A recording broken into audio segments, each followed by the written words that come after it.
I'm gonna turn off this thing. I don't know why. When I use my mouse, my Bluetooth my Bluetooth mouse, it like really does crazy things to the website interface. Hmm. No one's ever seen it. You just saw it. It like because when you turn on the Bluetooth mouse, can't speak. It does this like. It's my Bluetooth mouth. Yeah, Bluetooth mouse. I Anyway. love the Bluetooth mouth. Right. So I think we're on. Yeah. Oh Lord. Okay. So, what's up, Dav? Hey there. What you didn't do the thing where I can see you too. Oh, can you not see me?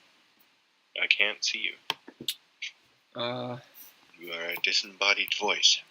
Why didn't you tell me that first? Hold on a second. Turn on camera. Hi. There you are. Oh, fucked up. Well, it's just gonna have that thing. I figured out a way to do it, and it. No, it's not doing it. It's gonna have my little dumb thing. Right. So What'd we you might. do earlier? Huh?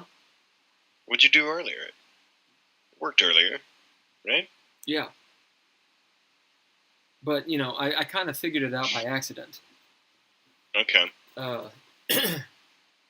Anyway, there's a little bit of a delay in what we're doing, probably because everyone is using the Wi-Fi, and I am too. So yeah, that's fair. I need to plug in, but I don't have an Ethernet cable to plug in. Actually, I do. I'm not gonna do it. I'm not gonna do it. I'll do it. Okay. I'll do it next time. Would you hit that button on that fan?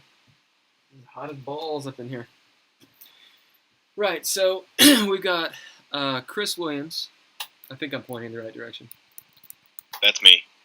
Yeah. Chris Williams. I'm that guy. Also known as Daventhy in the game. We've got Holker, who plays Marad in the D&D game. Yep. This is the wrong cup. So this is called Late Night Gaming. Late Night Rant with Bill. Yeah. The issue is new to gaming, new to DMing. So I've been gaming for a while, tabletop role-playing games. So things like Dungeons and Dragons, White Wolf, Vampire the Masquerade, Werewolf, Star Wars D6, blah, blah, blah. I made a deal called DreadLore. I was bitching a whole lot about using InDesign earlier today, wanting to strangle. Sounds like hell. Metaphorically, the program. I didn't get a chance to get this in edgewise because you were constantly going off about how horrible it was. But I have an idea. And that is that you give a very long-winded and very snarky acknowledgement to Adobe InDesign. In the final in document. the book. In the book. And just say, I'd like to thank Adobe. Here's why. And then all the stuff that you were ranting about. Man. And their tendency to Feel good about be it. long-winded and it's rough. snarky and yeah, just let it all go. Let it all out. And then recommend other programs that people can use to create a similar document. I could have used blah blah blah. There was one that I was gonna. Anyway, that's a different topic. So that's Is that what we're ranting?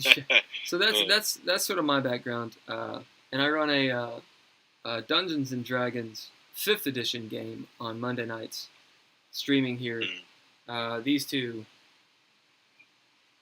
are players in it. Is your Are camera even involved. on? We do it. Streaming? Yeah. Oh, okay. Yeah, this means streaming, doesn't it? Yeah, it's streaming. All right. So, needless to say, when I've been gaming a while, like I don't know, 20 years or something stupid. And actually, it's almost that long. And really quickly, after starting, I got into DMing, so Dungeon Master, Game Master type stuff. As far as, I think this is debatable, but I think people would agree that, being a player in these games is kind of a thing, and then being a DM is a thing, and it's possible to do both, and to do both well, but I think it's also more often than not the case that you kind of like one over the other. And maybe you're better at one than the other. But I think that's a debate. It's just that it seems in my tenure gaming that people that tend to gravitate towards DMing, they end up doing that more often than not. And some people like being the player because they're very, like, everyone's playing the game, but they're very different roles in the game. So now, let me ask you this. Hit it. Do you think that once you've gone DM, you tend to be DM? Do you think that has to do more with a tendency towards one or the other, or the fact that there aren't as many DMs? And so anyone who wants to play needs a DM. And usually the one who has DM'd is like, I can do it. Right. I think that is probably the biggest At least a factor. I think that's probably the biggest factor, because that's a common, a common thing. It's harder to DM a game than it is to play in a game, in my opinion, because you're doing a very, very different kind of work, and your role in the game is very different. Yeah.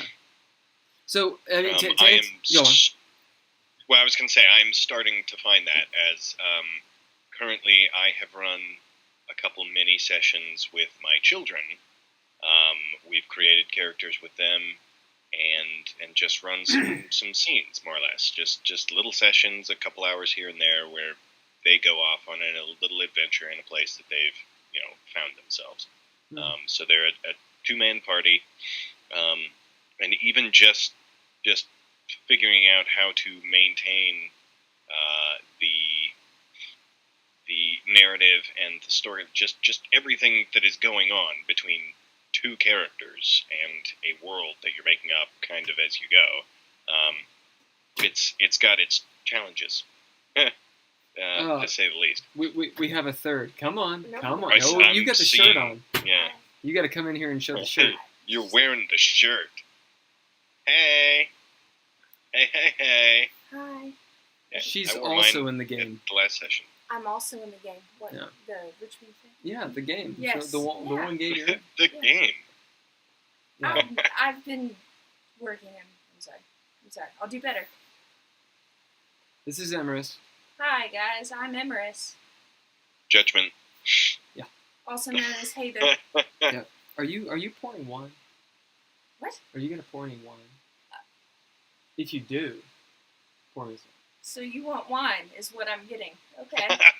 Okay. I believe what you meant was, could I have some wine, please? Yeah. Thank you. That's exactly. Well, what I got out of it. Dev, what I'd like you to do, since you kind of said what you're doing right now, what's your background in gaming, DMing, and then also Holker? And Emerus, if you're going to hang out. Not really, no. Okay. I'm pouring you wine, apparently, so I'll be back.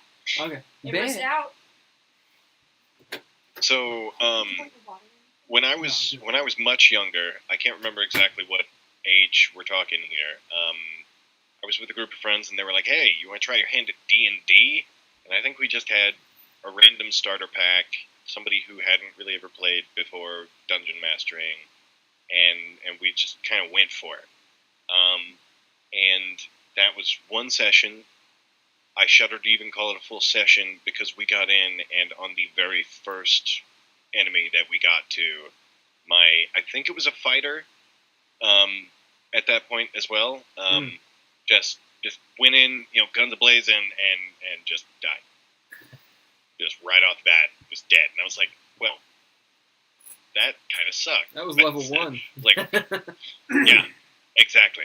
And so that was my first experience, and I hadn't picked it up at all since then, until, about 2 years ago, whenever you were like, hey, we got a game, you should come sometime. And I'm like, all right, I'll be there someday. And you actually showed up. You're like, oh, shit, and I haven't stopped coming since. Yeah.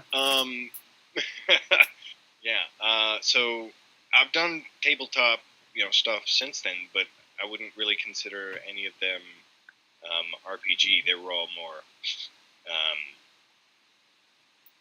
tabletop survival and stuff. Like they were different game types. Yeah. But yeah, and then joined your game. You played in Into Space, the DreadLore game. Oh yeah. We did one of DreadLore as well. It was like a which mini I'd still like to go back to that. And actually. It's an awesome game. Yeah. I was starting to like that character. Yeah, that was really cool. He was fun. So that's your playing. What about your DMing? Right. So kind of what we were just talking about. How people, I think there's an interest in D&D, but it's such a vast, thing that unless you have somewhat of an idea of what you're doing, or at the very least the confidence to say, all right, we're going to learn it together, guys. Let's fucking do it. Then a DM is the big itching point of getting a D&D game started. And so I've got a friend of mine who was kind of like, hey, you're getting pretty into D&D. You've been doing it for a little bit. We could maybe do a D&D game. And I was like, you know what? I'm getting to the point where I think I could DM. And she's like, great, we could have this person and this person and this person and add an help. And I'm like, okay. This group's getting kind of big now already. How many people that's a lot of characters to keep track of. We're looking at kind of a main of 6. Oh yeah, that's pretty big. Yeah, and I was like, that's what we've got. And sometimes I can see it on your face, like, what the hell are you guys doing? This is like if we split up or something, especially, it's all those moving pieces and trying to bring them back together at some point, so that things things happen in a narrative type way. So yeah, I'm already seeing just playing with the kids stuff that it's kind of like, okay, I need to be wary of that. And running for kids is a whole different thing. But real quick, what's your background in gaming? My background in gaming, other than Slarty Bart Fest. Yeah, so I originally started the first session, or the first few sessions of D&D that I ever played was back, I believe, in 1994 with D&D 2nd edition. Yeah. I remember I played around with it a little, and then I played around with it some more in high school, and I just remember thinking, what the hell is THAC0? Why does it make... What is this? First of all, it's not THAC0, it's THAC0. I don't care. It means to hit armor class 0. Anyways. Okay. If you think 5th edition is mechanical, man. Yeah, Jesus. Yeah, it's crazy. God. Although THAC0 is pretty cool, but go on. When I remember when 3rd edition came out, and I played a little more with that. It's a lot more similar to 5th edition. And it's a big simplification compared to D&D 2nd edition. And it's not simple. Yeah. I remember in the early 2000s, I think, is when it finally came out. I played around in a few campaigns there, and I didn't really. I went through a long period where I didn't really deal with D&D very much. Although I did occasionally play Call of Cthulhu, which is a percentile system. Yeah, it originally was. There's a D20. Which sucks, I believe. I originally started out with a percentile system, which was awesome. Yeah. Then I think it got bought up and they converted it to D20. and I didn't really play it very much.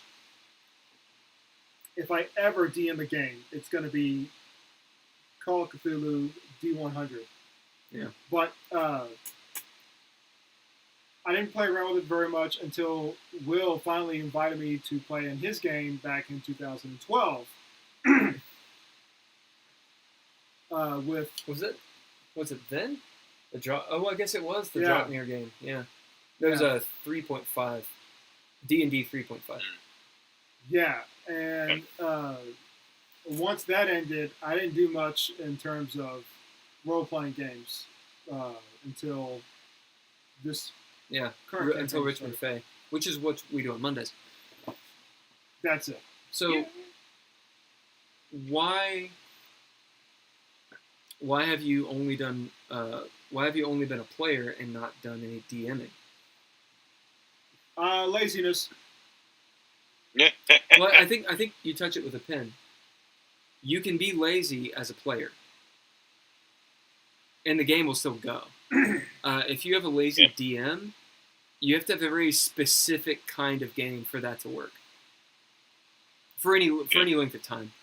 Like if you want like a good game, in my opinion, you cannot have like the DM always has to be up here.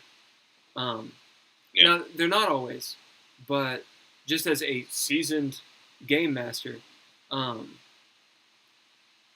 like I never expect my players to do more than me. It's awesome if they do. It's awesome, and sometimes you get that. Certain players will throw everything into it, and people like to say, oh well, it's fake, it's escapism, it's not real life. In my mind, I mean, not to be dramatic, but it's a part-time job. Like you're putting a lot of time into something to call it not worthwhile. I mean, can you think of anything you do like you sit down for 5 straight hours and you're like, nah, it's not a big deal. Whatever. Not a big deal. I don't what are you spend doing? a good bit of my free time, thinking about it as well. Like, no, Well, and that's the other we're thing.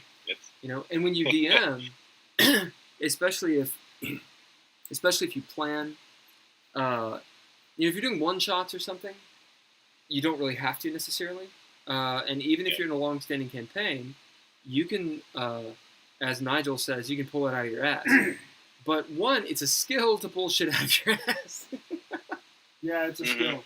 It is. To improv, I mean, Chris, improv is a skill.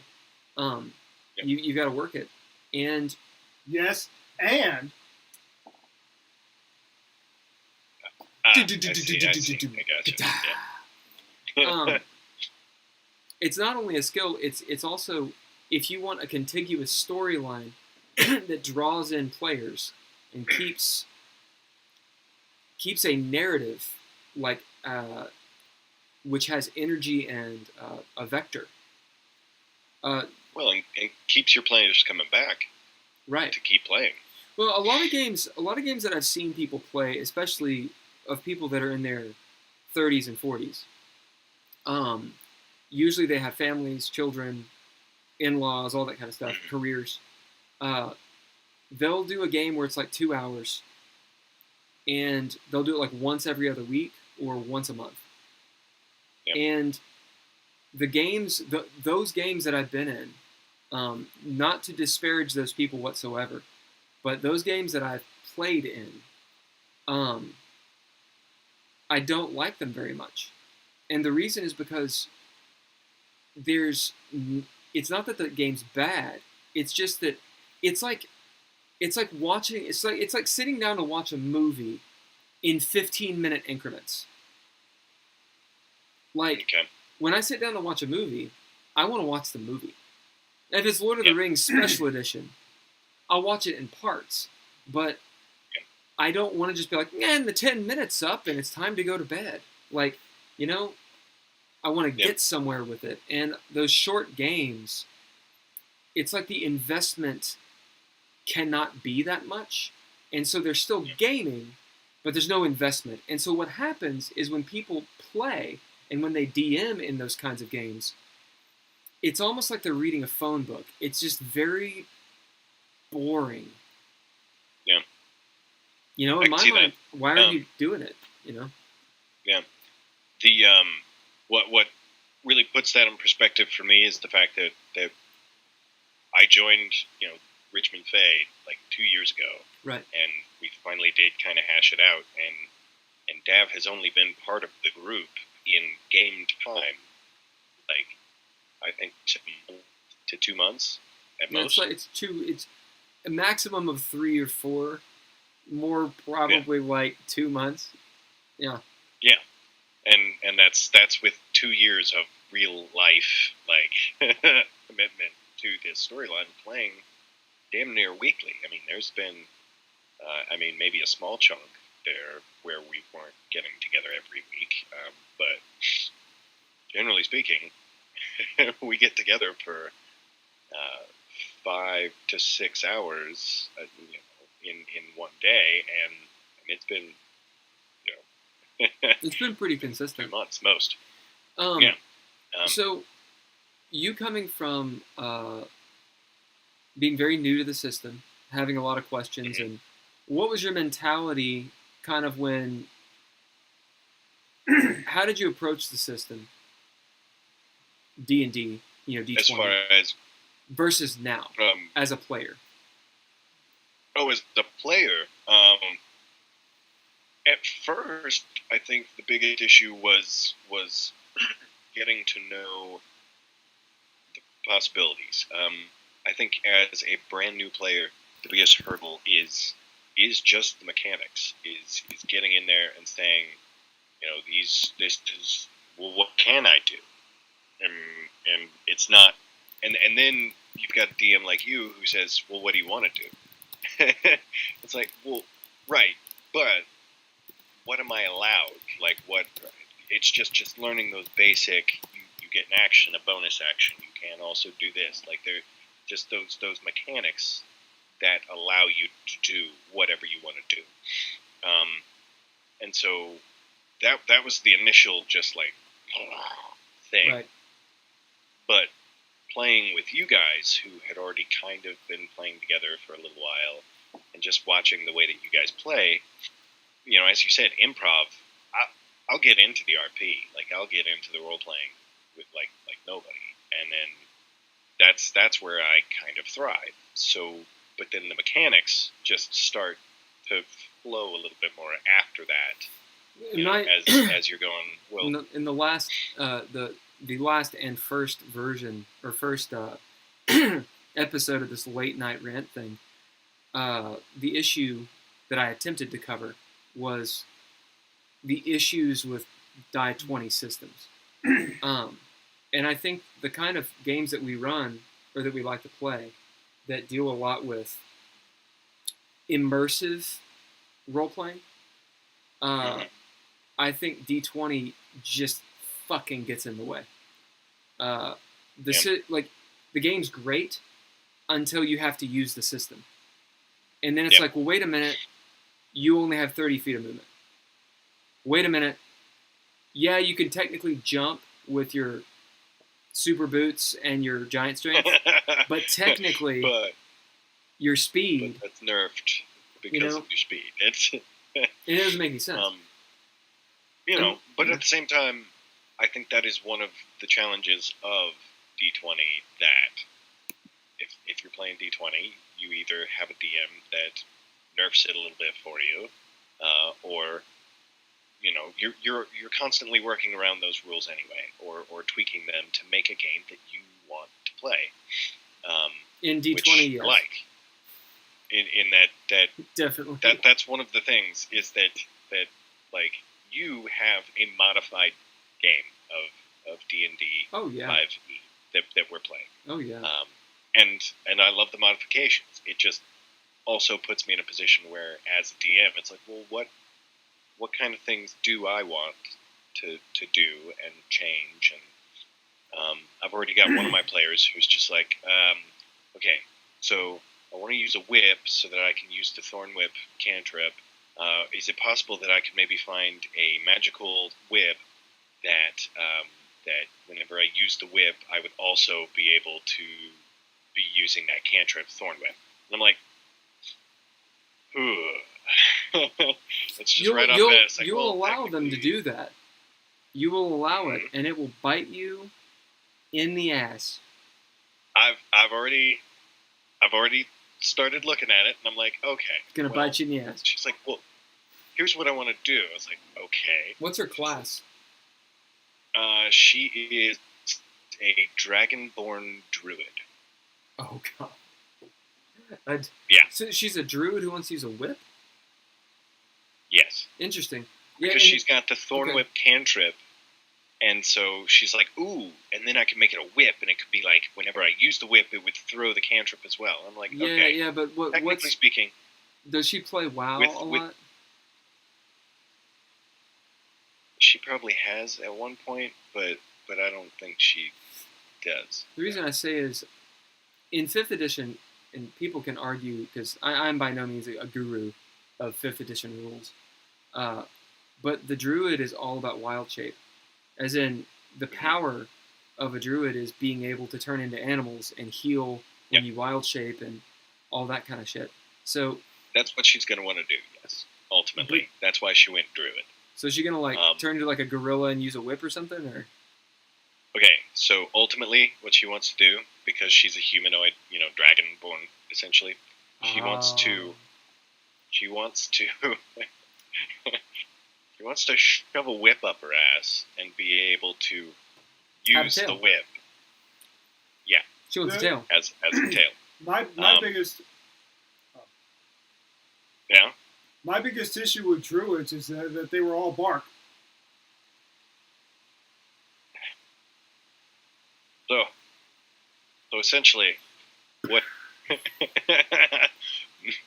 what I told her is I was like, I think with the right narrative choices on your part and some successful rolls on fairly high DCs, you could probably make that work, but I'll be honest with you, if you've got a whip shoved up your ass, you're probably going to have some constitution saves coming your way. to not take damage and to not, That's the thing is, modding the game's fine. It's just, people will want... So there was a game back in the day called Star Wars Saga Edition. It's a D20 version of Star Wars. And it's like 3.75, right? It was a pretty cool game.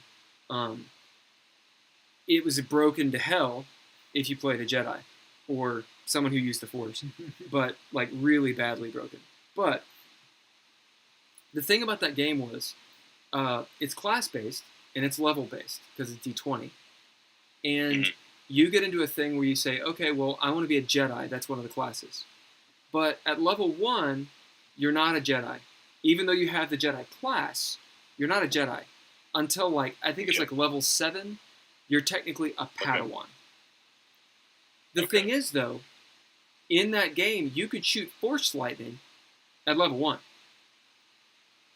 Because you basically, bought a spell. The way that it dealt with Force powers. So, the idea is, there's a headspace when people start playing a game. And in a tabletop role-playing game, it's really important that the DM and the players have the same headspace, as the same expectations of what the power level is, what you're able to do, what the world is. I've been watching the show Disenchantment. Have you seen it? Yep. It's really good. It's like Futurama 3 point whatever. I think it's the same people. But fantasy. It's awesome. It's awesome. Yep. It's completely ridiculous. But despite it being ridiculous and just angsty as hell, everything is in world. They never break their own world. So even though that so it's the Futurama world. Or is it it's its own setting? It's its own setting. Okay. Yeah, it's its own thing, yeah. So my point though is that atmosphere, that world can be as crazy and ridiculous and whatnot, or as serious or whatever. But the moment that you cheat the world, you break the fourth wall. The moment you do that, if you're trying to have a narrative, like an actual, people throw around the word narrative and they don't know what the fuck it means.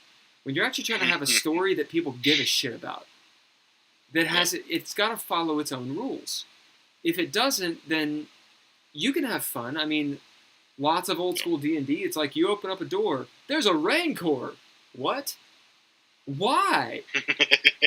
Because you're gonna fight it. If you want to play Munchkin, that's a game. In my mind, though, like that's just not something I'm interested in. I'm more into the players telling stories, and when I'm a player, I'm throwing down an accent. I'm getting into it, and I expect everyone to be in game, and for everyone to take it seriously to a point. I don't really play sports, but I did once. I was in like church basketball. Indoor soccer too. My point is that we play on the same team. Yeah, I know, and you were way better than me. My point is, when you're playing a sport like that, even me that can't take it seriously, like I'm not gonna whip out my phone on the field and be like, "Hey, look at this meme." Yeah. People are gonna get mad. Yeah. And this is like, we're not winning money if we win. This is intramural bullshit that we paid to do. People are going to get mad. They're going to get frustrated. They're not going to want you in the game. Why? Because you ruin the game when you don't take it seriously. Yeah. You know? Yep. And that's ultimately what I've been trying to, any of these players that are coming into my game, I'm trying to open that conversation and just be like, this is what I have in mind. What would you like from the game? And I will try and give that to you, but I'm also going to try and be clear about what my expectations are and the things that I'll be bringing to the game. Because I'll try to uphold the mechanics and work a world around that, but also if they throw a good idea at me and kill the rolls, then it's kind of like, let's try and make this work. Sure. Sure. You know, why not? But I mean, let me throw a situation at you. Do you know Star Wars very well? It depends on how deep I've got to know. I mean, do you know the universe of Star Wars? Yeah, pretty well. So, who's the bad guy? Which trilogy? Any of them. I was gonna say you got big one, Darth Vader. Okay. You got some That's all you need to know. That's all you need to know. Yeah. All right. So let's say you were running a Star Wars game. Okay. Yeah. And we're your players. Hulker's playing. I don't know. I'm playing a stormtrooper. He's a stormtrooper. Yep. And I'm playing. I'm playing like a bounty hunter or something. Okay. You're running this game. In the game, let's say there's a scene where you describe Darth Vader walk out onto the bridge, and we're hanging out there. Mm-hmm. Right? And Hulker's like, "Hey, look, it's Darth Vader." And I'm like, "Yeah. Hey, Darth Vader, you're an asshole." Now, what happens? I mean, he's gonna force choke him. I mean, that's... Right. So let's say you give me a roll because it's D20, and I get a roll, right? Mm-hmm. Nat 20. What do you do? What were you rolling for? To resist being choked like a bitch? Oh. Hmm. He chokes me instead. Ooh. I was gonna say it's. You see where I'm going with this? You feel you feel like you're getting cornered, and that's the point. Let's say I'm like, okay, it's my turn because I get a turn, right? We roll initiative. Uh-huh. Eventually, I go. Nat 20. I shoot him in the face. Well, with what? My rocket launcher you let me have. I shoot Darth Vader in the face with a rocket launcher. And I rolled a nat 20. Mm-hmm. Well, I'm going to roll it again. 2 nat 20s. What do? Do you uphold the system or not? It depends on what story I had in mind. Exactly. My point is, there's certain things in the game, usually in a Star Wars game. Star Wars is just easy to do it in because it just always happens. When you face Darth Vader, you fucking die. Why? Because you know what happens to Darth Vader. You know he doesn't lose. Yeah, no. He doesn't. The missile that don't you kill launch Darth out, Vader. Darth Vader whips it out midair with his cape. Right. But I rolled a nat 20, and the system says that, you know what I'm saying? Like, what I'm trying to get at is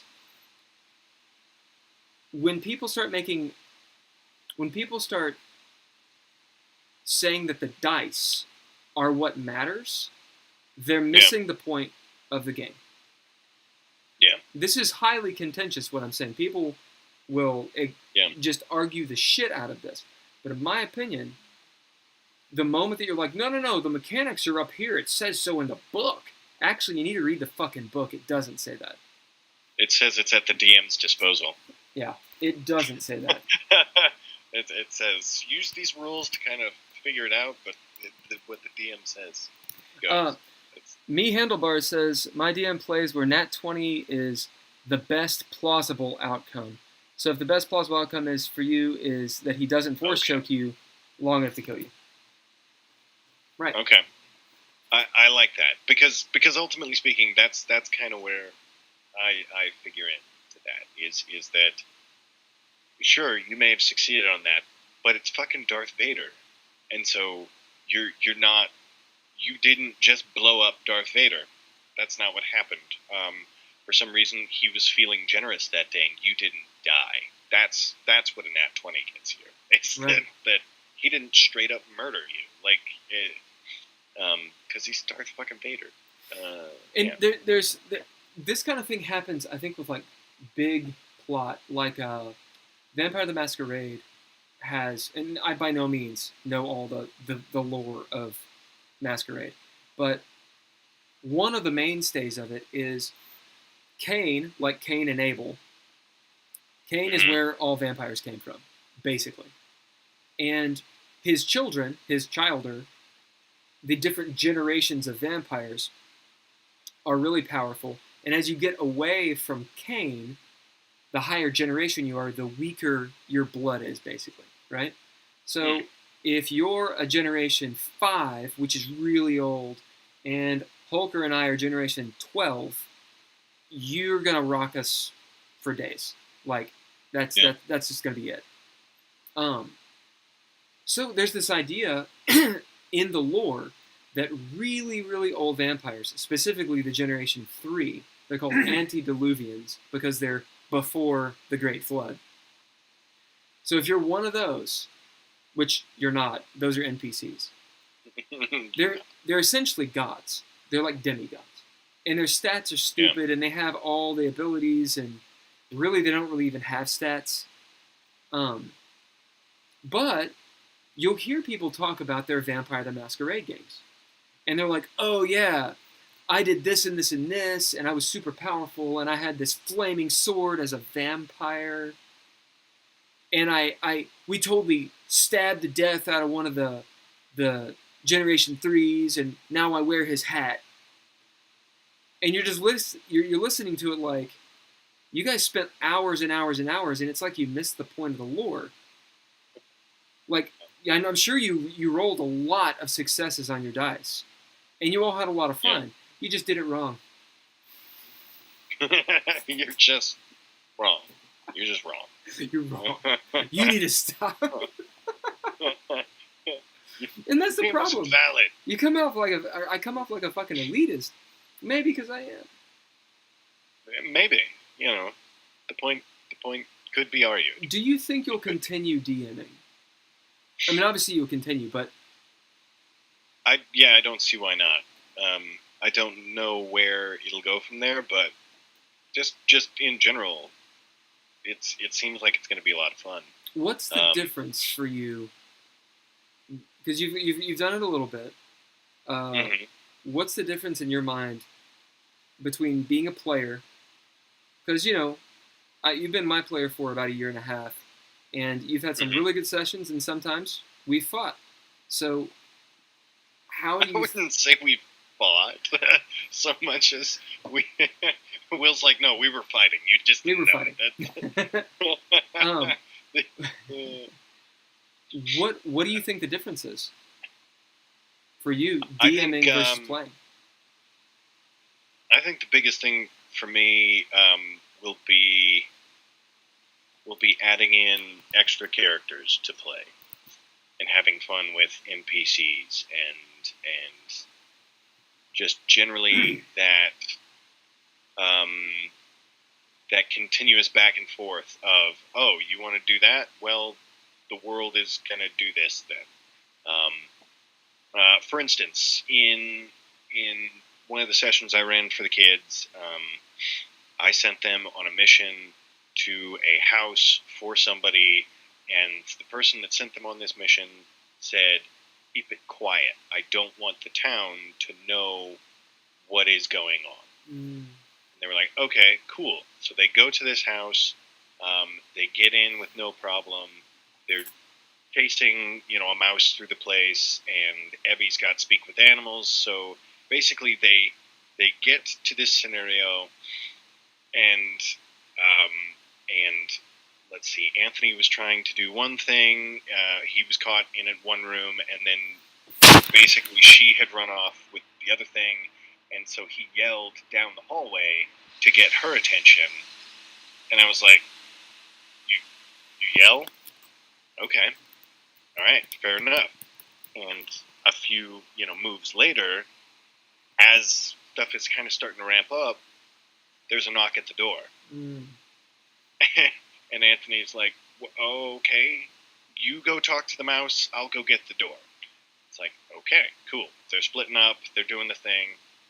And I told him later, or rather when he gets to the door, it's a neighbor who's just like, yeah, I heard some commotion out there, because I had done perception rolls, and he had done, it was a thing. I was like, yeah, you're yelling in the middle of a house whenever nobody's supposed to be there.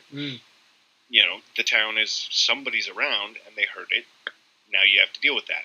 Right. And I think the character asked him, so who are you guys? And he just started talking. It was almost like, yeah, he asked us to come over because we're the maids. we're just cleaning his house. And I was like, okay, roll persuasion.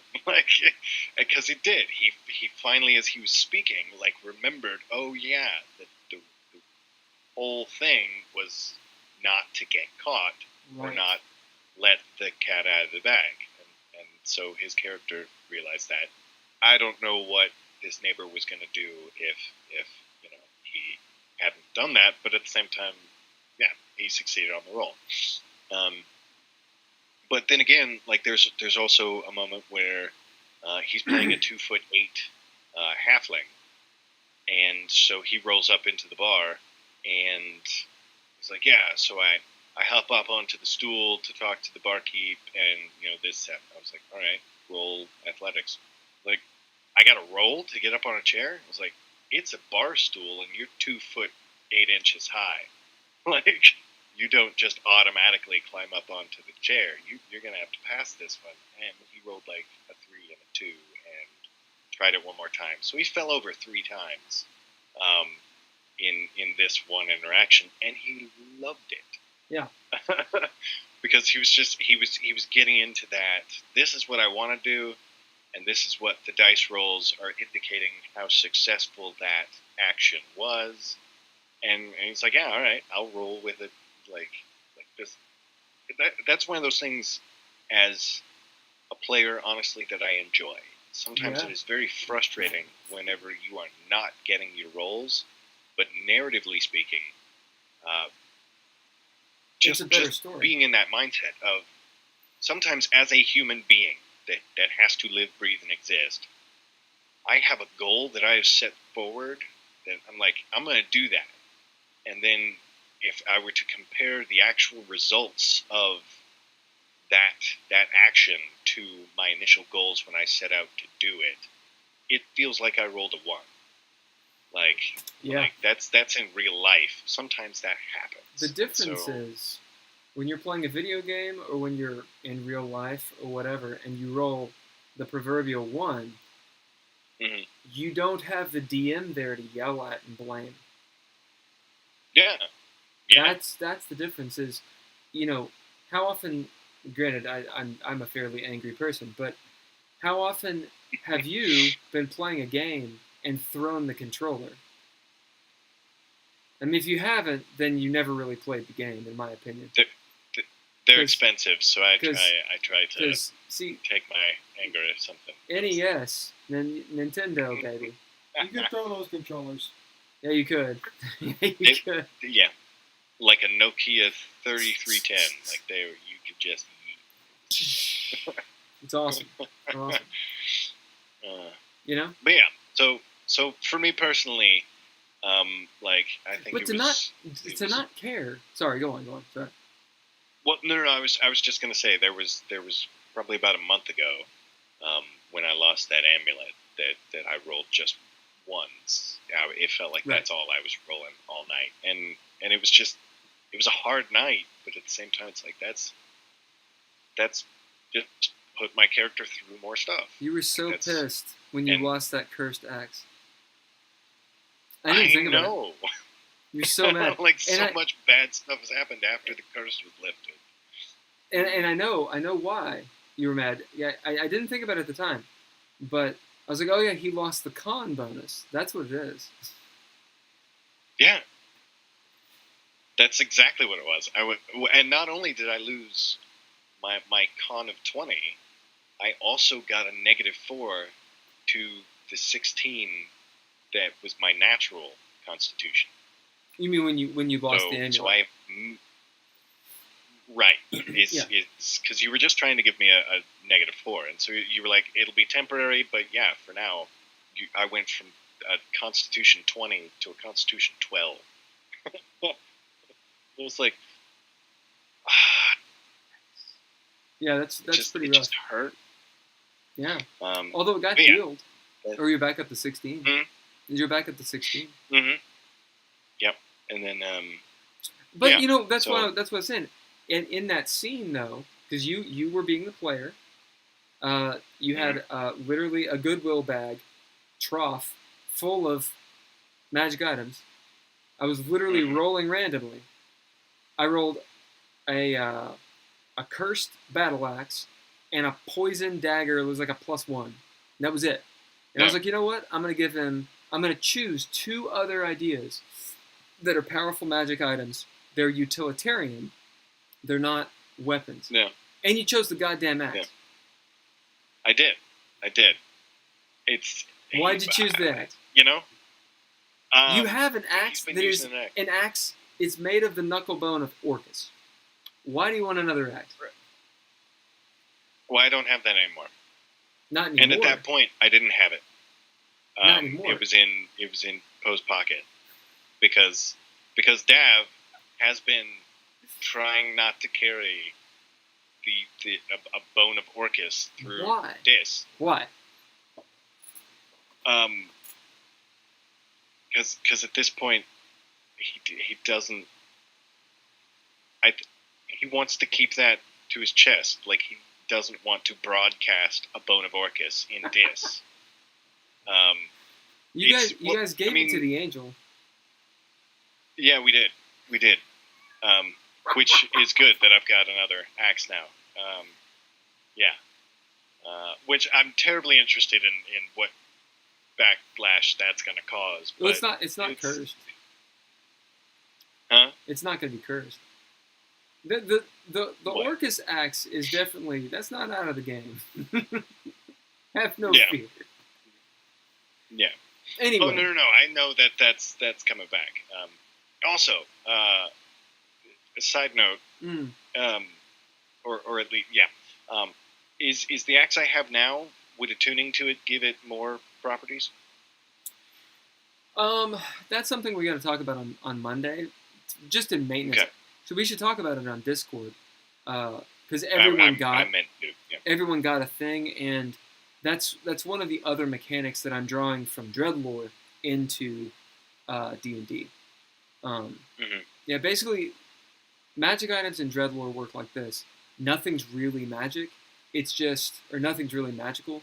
It's just that as you use this item and do great deeds with it, it gets a name and it gets traits and all these things, and eventually it kind of has its own power to it, and that's a magic item. Of course, in D&D, it's not at all like that, but I'm kind of pulling that in, and I'll explain it on Monday. Okay. Yeah. Okay. But yeah, no, I'll hop into Discord to actually. Yeah. Because there's some good RP that can go on there. Okay. Anyway, closing thoughts. I wanted to hear from you a little bit. What do you think about anything we've said? I've never DM'd before. Although if I did, I actually do have the broad outlines of a story arc worked out that I would like to run at some point. But I do kind of worry if I was to ever DM, if I could actually keep players engaged over multiple sessions.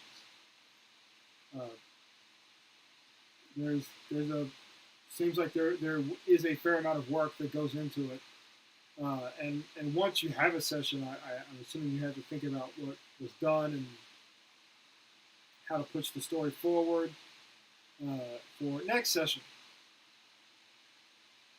What do you think? I mean, honestly, that's going to be one of those things that I'll probably enjoy a lot, is introducing an NPC, having them react to it or engage with it or something like that, and then they part ways. And this character that now exists is off in the world doing God knows what. And that's just, hopefully my note taking is going to get a whole lot better, and I'll be able to just put that off in a little section somewhere, like that character we can bring back later. And they have a history now. They have interacted in the world, and we'll go from there. Yeah, I think of Stongoria and random characters that we interacted with, and then almost just totally ruined any interaction from then on, just on a random, like, wait, what are we doing here? Think about like the things that I've noticed. I've got a few people in my cadre that are very good DMs. Tim is a very good DM. Yeah. When he wants to be. But he really is. He's an incredible atmospheric DM. He'll do accents as well. Oh yeah, he's got his accent game is on point. But Tim and I have had this conversation before where he'll bring in an NPC and maybe to round out a party. This is something I don't do, by the way, for certain reasons. I'm not saying there's nothing wrong with it, but it's something that DMs will do. He'll bring in an NPC, let's say maybe they're a little bit higher level, and they fulfill a role that's not being served. So in Richmond Fay, cleric would have been the right choice. Well, someone that can heal. She's at least helping. Yeah, Mellow is definitely, she's a thing. Although she wasn't originally supposed to be that, but exactly. Yeah. So someone that's a little bit higher up. And the thing is, because when you came into the game, they just met Mellow. Yeah. And they weren't really sure about her. And she disappeared for a while. And she's supposed to be a helpful character. And then half the party basically treats her like dirt and tries to kill her. Which is why she ran off. And the conversation Tim and I have had, he was specifically running a Ravenloft game, which is like vampire stuff, like Count Dracula type shit. It's really good. Yeah. Anyway, he brought in this guy, this rogue, essentially the rogue from Conan the Barbarian, the guy who talks like this. Okay, that guy with the hobo gloves. Anyway, and the character's name's Hamill, and Hamill's awesome. Halfway through this game, the players are just trying to kill Hamill. They hate this character. They're making like huge decisions to try to kill this guy. And Tim came to me and he was like, what is going on? Why do they hate this guy so much? And what it was, the long and the short of it, is Hamill kind of always got the kill. Like, he stole the limelight. Because he's a higher level. Yeah. He was better at, doing the stuff. And so he would come in and Deus Ex Machina to help the characters, but eventually they started resenting the fact that they weren't the limelight. Yeah, exactly. And you're just sitting there as the DM like... Yep. I can totally killing see that. My NPCs. You're going to feel it. You're going to feel the player wrath, I'm pretty sure. Oh, yeah. Oh, I have no doubt. I've got two players coming over tomorrow to hash out building characters. So that'll be a total of 3 that we'll have like hashed out of the party of 6. And so I'm terribly interested in how it's all going to come together and actually finally throwing a storyline together, because I've got another one who's already trying to like build in character, plot devices and stuff, and I'm like, well, I'm trying to figure out what kind of characters we've got before I really start owning, a storyline that we're gonna play. But yeah, we're gonna have a bard, a rogue, a warlock, and a sorcerer, a druid, No healer? and Nobody likes playing a healer. fighter. Nobody likes playing the healer.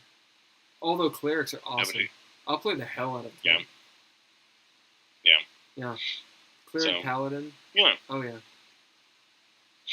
But anyway. Yeah. So no, because I got some cards. And, You love getting all those things, and those things are cool. But you love I it. think the visual and the tactile, because I got a bunch of other cards to help me out as well. Oh, okay. Are they the spell cards?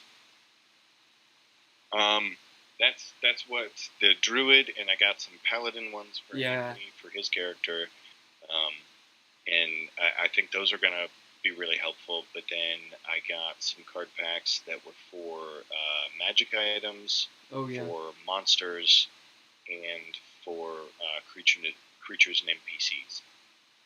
Cool. They're just card packs, and so I think those are going to help if I need to just randomly create an NPC.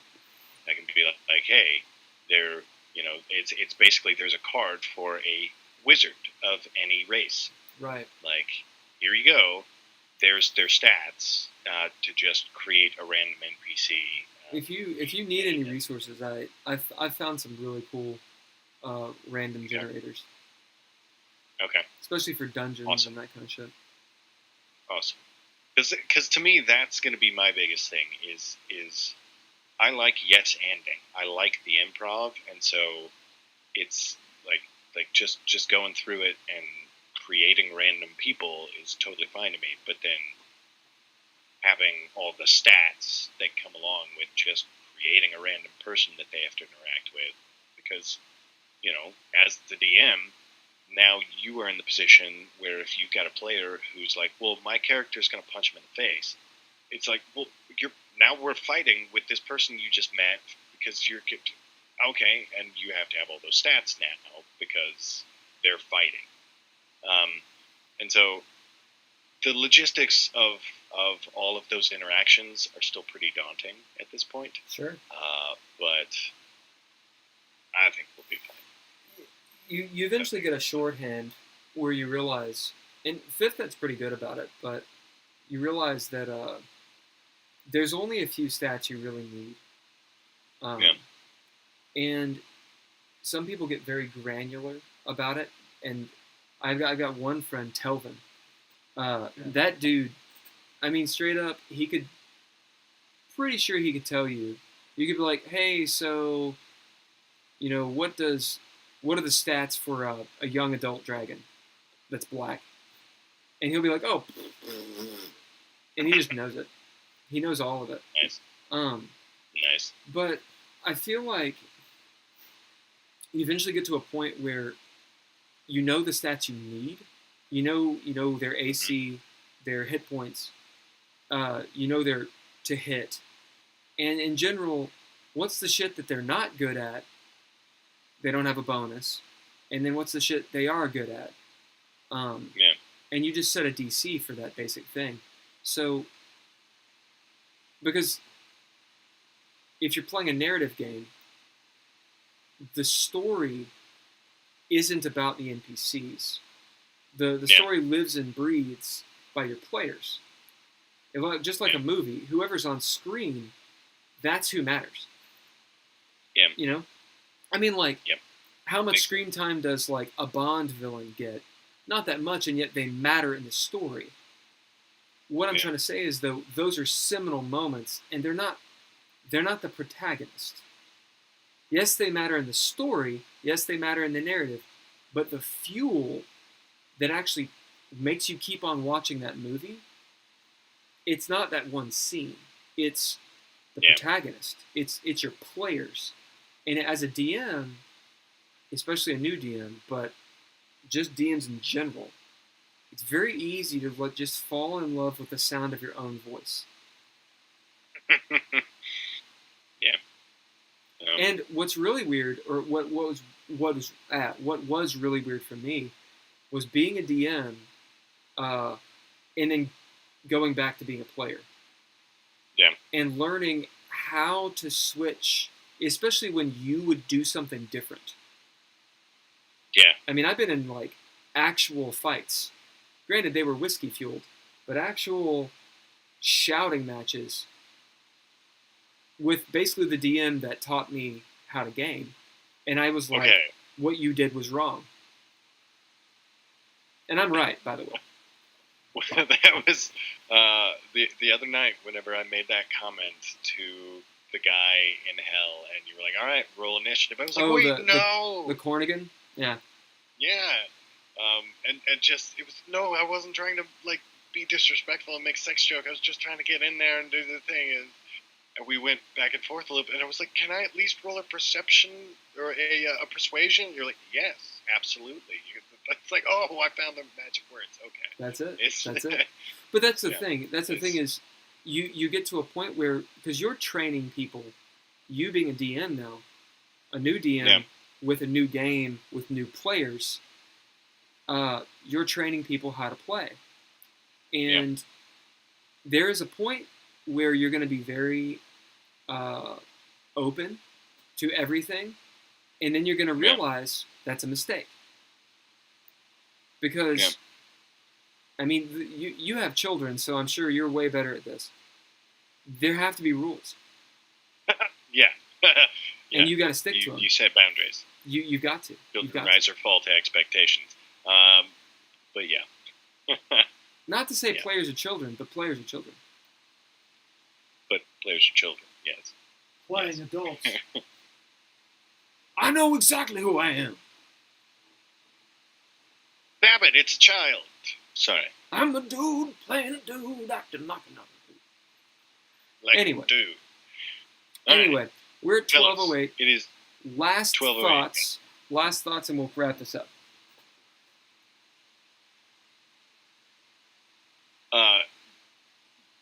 D&D is a complicated game that, with a good DM, is not hard to jump into.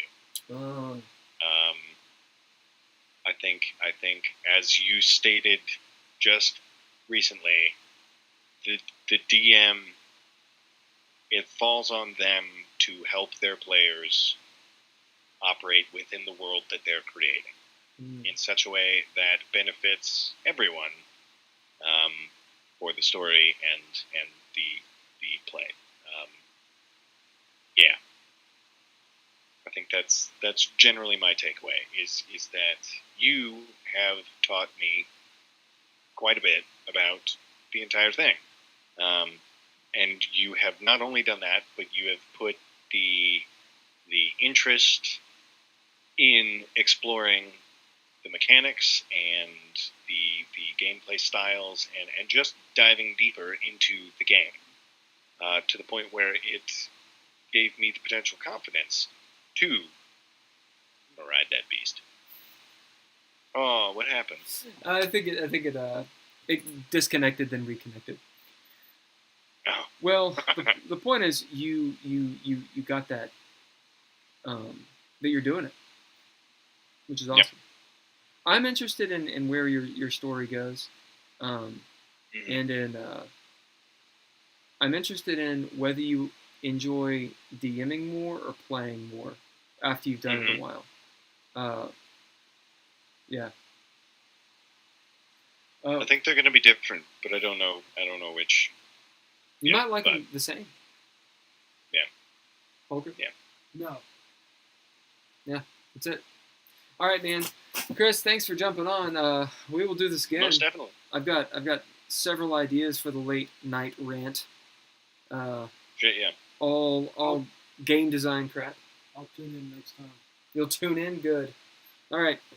I like me to Handlebars, thank you for joining. Anyone else who is on, thank you, and say hi next time. Bye.